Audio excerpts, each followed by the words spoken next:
Bonjour à toi, cher zappeur. Bienvenue dans le monde fantastique du cinéma, des séries télé et de la musique. Ce numéro 11 sera un petit peu spécial parce que j'ai convié pour cette émission un nouvel élu, Romain. Je serai son observateur. Je t'invite donc à plonger dans le monde sombre et difficile de la saison 6 de Buffy contre les vampires. Alors sors de ton pieu, on va patrouiller et chasser du vampire et autres créatures démoniaques. Donc ne zappe pas.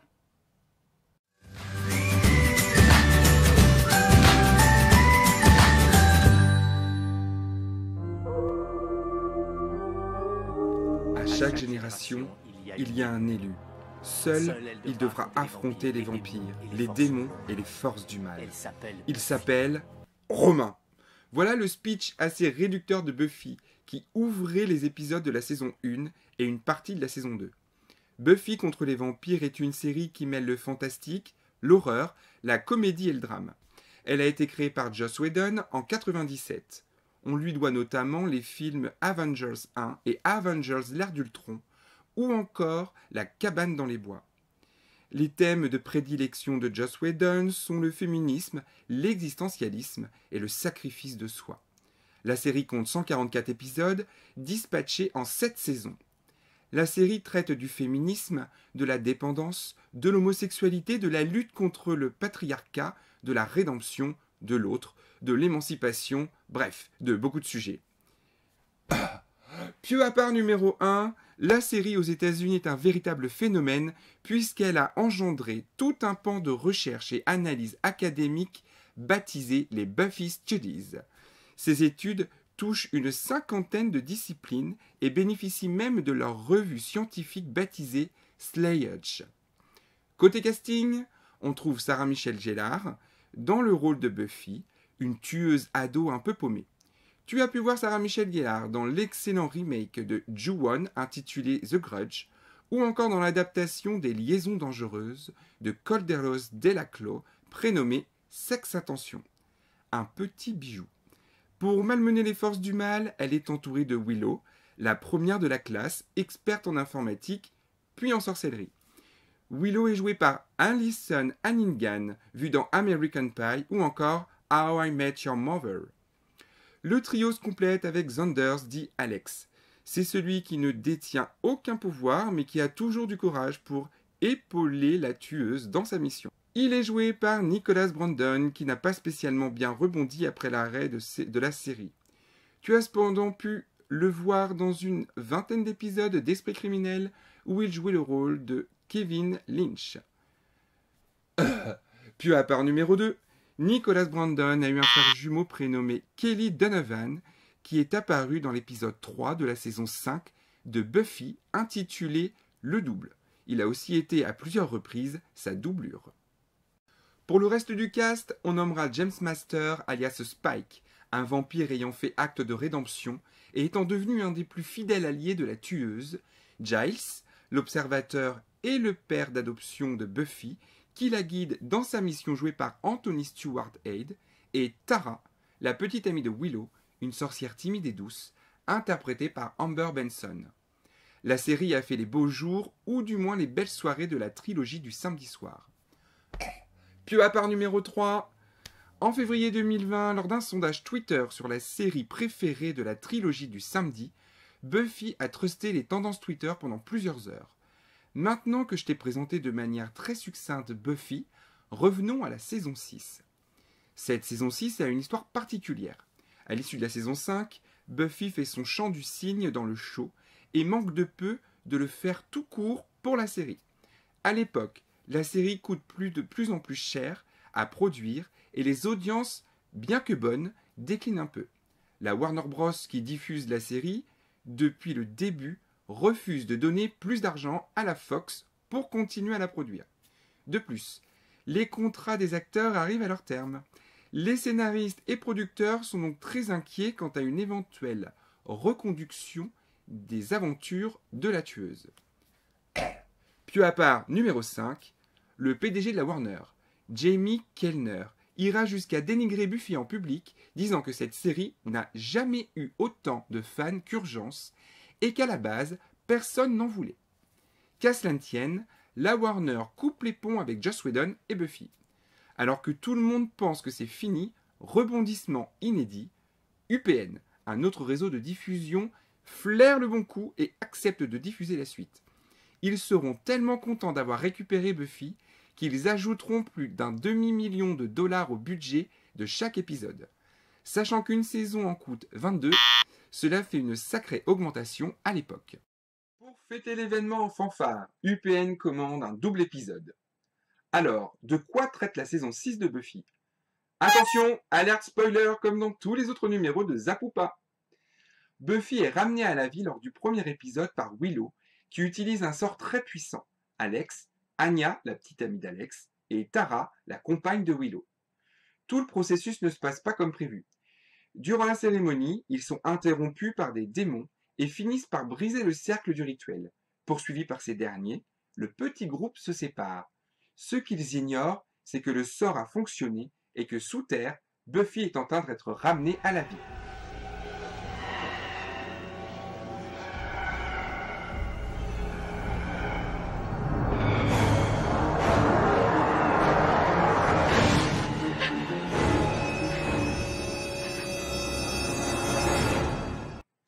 À partir de là, ils vont retrouver Buffy. Ils pensent qu'elle était en enfer en train de subir 1000 tourments, et découvriront plus tard que ce n'était pas le cas. Alors, pourquoi on ne zappe pas la saison 6 de Buffy? Petite parenthèse à part pour commencer, je te conseillerais toujours de ne pas zapper Buffy. En revanche, je t'invite à commencer par le début afin de comprendre tout le cheminement parcouru par les différents protagonistes et pour en apprécier toute la saveur.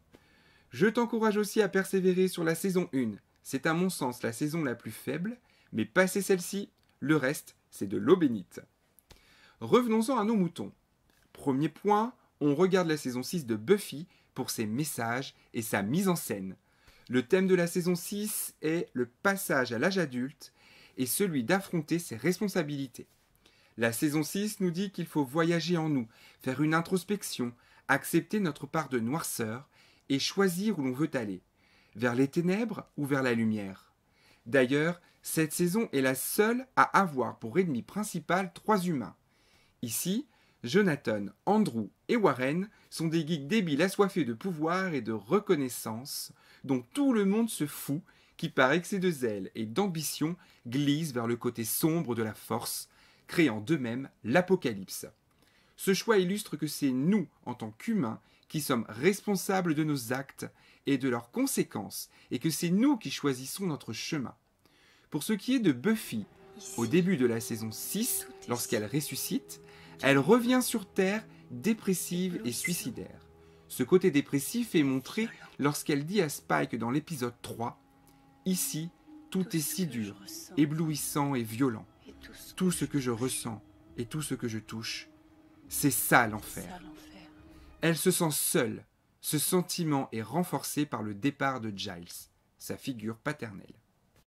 Le résultat du cheminement de Buffy est porté à l'écran par 2 plans très forts.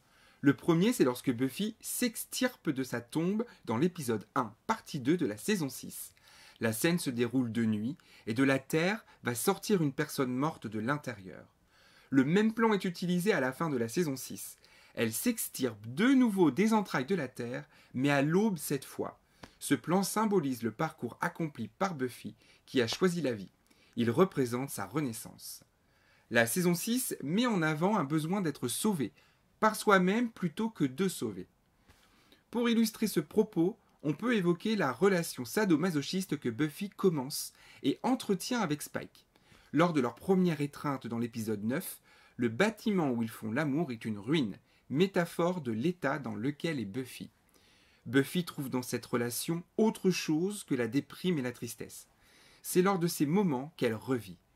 En effet, depuis son retour à la vie, elle est accablée par les travaux d'entretien de la maison, elle n'a pas un sou, la banque lui refuse un prêt, elle doit se battre contre une assistante sociale pour conserver la garde de sa sœur.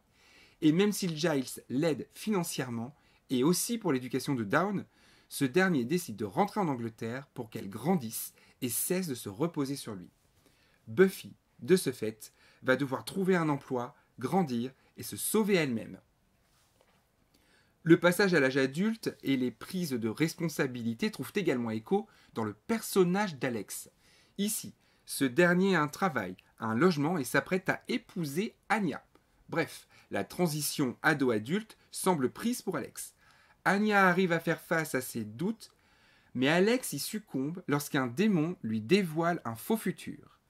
Il y voit son couple se déchirer et cela le ramène directement à ce qu'il a vécu enfant avec ses parents. Pris de peur, il fera le choix de laisser Anya. Ici, Alex sera victime de ses démons intérieurs. Anya lui dira d'ailleurs qu'il n'est qu'un petit garçon apeuré. Le thème de la dépendance est également traité dans cette saison.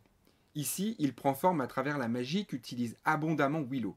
Celle-ci refusant de voir Buffy morte, elle décide de défier l'ordre naturel des choses en la ramenant à la vie.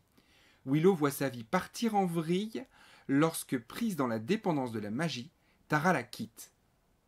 Willow sombrera dans une forme d'autodestruction, mettant en danger sa vie et celle des autres et suppliant qu'on lui vienne en aide. Réussissant à rester sobre, elle retrouvera Tara. Cette dernière se fera tuer accidentellement, ce qui ramènera Willow à ses vieux démons. Par le thème de la dépendance, Joss Whedon revient encore au thème de se sauver et d'affronter ses responsabilités. Ici, les personnages étant absorbés chacun par leurs soucis, chacun devra se débrouiller par soi-même et faire face aux conséquences. Alex devra subir les conséquences de sa peur et de sa lâcheté. Willow devra faire face aux conséquences liées à son usage intensif de la magie jusqu'en saison 7, et Buffy sera confrontée aux réalités de la vie. Sa mère n'étant plus là pour subvenir à ses besoins et ceux de sa sœur, elle va devoir grandir. Le grand méchant de la saison 6 n'est autre que la vie et ce qu'on décide d'en faire. Deuxième point, les acteurs. On regarde Buffy pour ses acteurs. Tous jouent à merveille leur partition, même si à quelques moments, cela est joué maladroitement. Dans l'ensemble, les acteurs ont ici l'opportunité de montrer l'étendue de leur talent. Troisième point, les épisodes clés. En effet, la saison 6 compte de nombreux épisodes clés. L'épisode 1, en 2 parties intitulé Chaos, autour de la résurrection de Buffy. C'est tout simplement un bijou, que ce soit le sort de Buffy robot, la prestation de Sarah Michelle Gellar revenue d'entre les morts, ou encore la scène qui nous ramène à cette tour maudite, cet épisode est magistral. L'épisode 7, que le spectacle commence. Il s'agit de l'épisode musical qui a ouvert la voie à tant d'autres. Dans cet épisode, un démon pousse les gens à la chansonnette et à la danse. Seul problème, durant leur petit numéro de chant, les artistes se trouvent à faire des révélations qu'ils ne tiennent pas à faire. Ainsi, Buffy exprime à ses amis qu'elle était au paradis et qu'à cause d'eux, elle est en enfer. That's my refrain. I live in hell, 'cause I've been expelled from heaven. I think I was in heaven. Elle tente même de se suicider en dansant jusqu'à se consumer. Il s'agit d'un épisode original, extrêmement bien écrit et mis en scène. Cet épisode sera clé dans l'évolution de la série, puisqu'il mettra en exergue les failles et pensées de nos héros. Ainsi surgiront les doutes d'Alex sur son mariage, l'amour de Spike pour Buffy, le départ de Giles et bien d'autres encore. Pieux à part numéro 6. Gareth Davis, producteur de la série, se verra confier par Joss Whedon qu'il souhaite faire un épisode musical. Gareth lui dira « si tu veux », pensant que Joss n'aurait jamais le temps de le faire. Résultat, au retour de vacances, Joss arrivait avec le scénario, la musique orchestrée et jouée par lui-même. Il s'était même enregistré en train de chanter les titres avec sa femme Kai. Puis à part, numéro 7. Alison Hannigan, dite Willow, et Michelle Trachtenberg, dite Dawn, refuseront de chanter. Michelle se verra confier un numéro de danse avec un beau ballet, et Alison ne fera qu'une courte apparition vocale. Elle révélera plus tard qu'elle regrette beaucoup de ne pas avoir chanté lors de cet épisode magnifique. Que le spectacle commence sera acclamé par la critique, presse et spectateurs. Dépendance, épisode 10. Il s'agit ici de l'épisode qui mettra la lumière sur le personnage de Willow et ses errances. Un épisode très touchant. Fast Food, épisode 12. Il s'agit ici d'une critique de la restauration rapide. On y trouve des questionnements sur le travail, sur la place de l'humain dans une entreprise peu valorisante comme celle de la restauration rapide, sur l'éthique alimentaire et sur les conditions animales. Engagé, non? L'accord de couple, épisode 16. Cet épisode est consacré au couple Anya et Alex. Drôle, gênant et triste à la fois. Un grand moment. À la dérive, épisode 17. Ici, Buffy se fait attaquer par un démon. Lors du combat, il lui enfonce un dard sous la peau. Et bim, on retrouve Buffy dans un hôpital psychiatrique en train de recevoir une injection de sédatif. L'épisode met en confrontation deux réalités possibles. Celle où Buffy est une héroïne tuant des démons, ou celle où elle n'est qu'une jeune femme folle internée par ses parents dans un hôpital psychiatrique. Deux versions, aucune réponse. Un chef-d'œuvre. Une écriture et un travail des personnages rondement menés qui rend tout cela plausible. On se retrouve tiraillé entre l'univers froid de l'hôpital et la chaleur de la fiction. Dans les deux cas, Buffy n'est que l'ombre d'elle-même.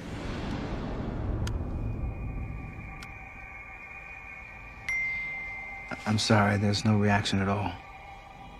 I'm afraid we lost her.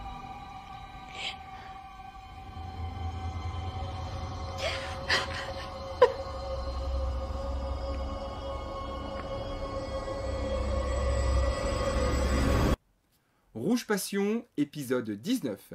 C'est l'épisode bascule de la saison. Celui dont découlera tout le reste. Beaucoup de moments intenses. Spike, Buffy, Willow, Tara. Un épisode dramatique qui nous conduira à la Dark Willow. Et enfin, les trois derniers épisodes, le 20, 21 et 22, intitulés Les Foudres de la Vengeance et Toutes les peines du monde, partie 1 et 2. Il s'agit des épisodes qui viennent mettre nos héros face à tous leurs choix. Buffy choisit la vie, Willow la vengeance et la destruction, et Alex choisit l'amour. Ici, les personnages ont perdu leur innocence et sont devenus adultes. Le bémol de la saison et de ce final réside dans le pouvoir trop important donné à Willow. Il s'agit à mon sens d'un problème rencontré également dans Game of Thrones au travers de Daenerys. En effet, attribuer trop de pouvoir à un personnage perturbe l'équilibre de la série.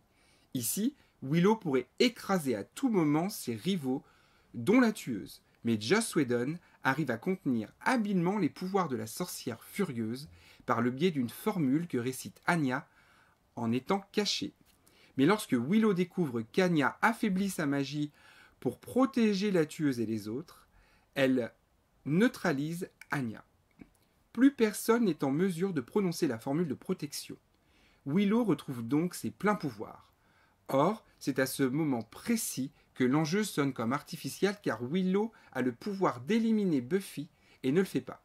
Pour moi, cela désamorce le côté dramatique et la tension de l'épisode. Je pense que Joss aurait dû aller plus loin. En conclusion, outre le point cité juste avant, je te conseille vivement de regarder la saison 6 de Buffy. Il s'agit d'une saison sombre, d'une saison touchante, d'une saison qui met en lumière ce que chacun de nous peut être un jour être à même de ressentir. La saison est bien écrite et très bien jouée. Elle te prendra aux tripes. Le numéro 11 de Zapoupa touche à sa fin. Ça tombe bien, je tombe de sommeil. J'espère qu'il t'a plu. N'hésite pas à commenter, liker et partager. Sinon, aïe aïe aïe, je t'enverrai Dark Willow. En espérant te revoir entier pour le numéro 12, je te souhaite une bonne journée et te dis à très vite. Bye bye. Grr, arg.